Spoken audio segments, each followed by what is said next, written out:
ওয়ালাইকুম, আশা করি সবাই ভালো আছেন। আলহামদুলিল্লাহ আমিও ভালো আছি। Welcome to my new another blog.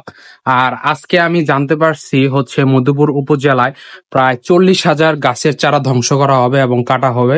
But আমরা যেখানে জানি যে গাছ আমাদের পরিবেশে ভারসাম্য রক্ষা করে, বেশি বেশি গাছ লাগানো উচিত, কিন্তু তারা কেন এই ব্যতিক্রম ধর্মী একটি উদ্যোগ নিল এবং এভাবে তারা কেন গাছগুলোকে ধ্বংস করবে, এখনো এই বিষয়ে আমরা কোনো ইনফরমেশন পাইনি। আর এই গাছগুলো ধ্বংস করছে মধুপুর উপজেলা প্রশাসন এবং কৃষি অফিস।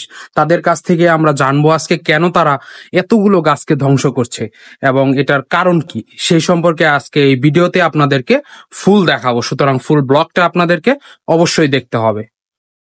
আপনাদেরকে যে কথা বলেছিলাম, আজকে প্রায় 40,000-এর উপরে গাছের চারা ধ্বংস করা হচ্ছে। এখন আমরা স্যারের কাছ থেকে জানবো কেন উনি এই উদ্যোগটা নিল এবং এটার কারণ কি।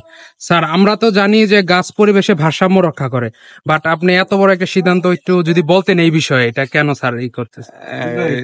সকলকে ধন্যবাদ জানাচ্ছি। আসলে আপনারা জানেন যে গত কয়েক মাস আগে আমাদের পরিবেশ ও বন মন্ত্রণালয় থেকে একটা পরিবর্তন জারি হয়েছে যে ইউক্যালিপটাস এবং আকাশী গাছ পরিবেশের জন্য ক্ষতিকর, এবং আপনারা জানেন যে এই গাছগুলা পরিবেশ থেকে ব্যাপক পরিমাণে লিটারে যে জলবায়ু শোষণ করে নেয়, যার ধরুন পরিবেশের ভারসাম্যটা বিনষ্ট হয়।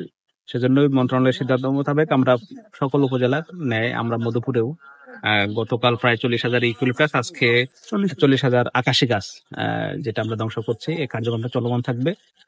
এটা কৃষি মেলা উপলক্ষে বিশেষ, বাট আমরা এরপর থেকে আমরা বিভিন্ন নার্সারি এবং বিভিন্ন এলাকা ভিত্তিক চলে যাব। ধন্যবাদ সকলকে।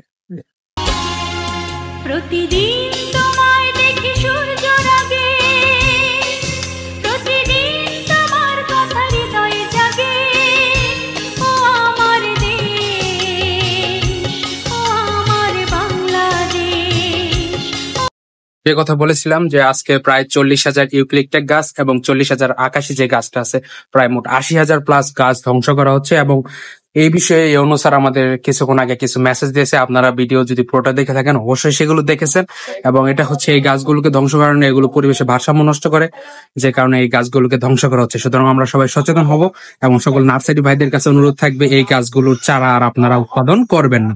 সবাইকে ধন্যবাদ। আল্লাহ হাফেজ, টাটা।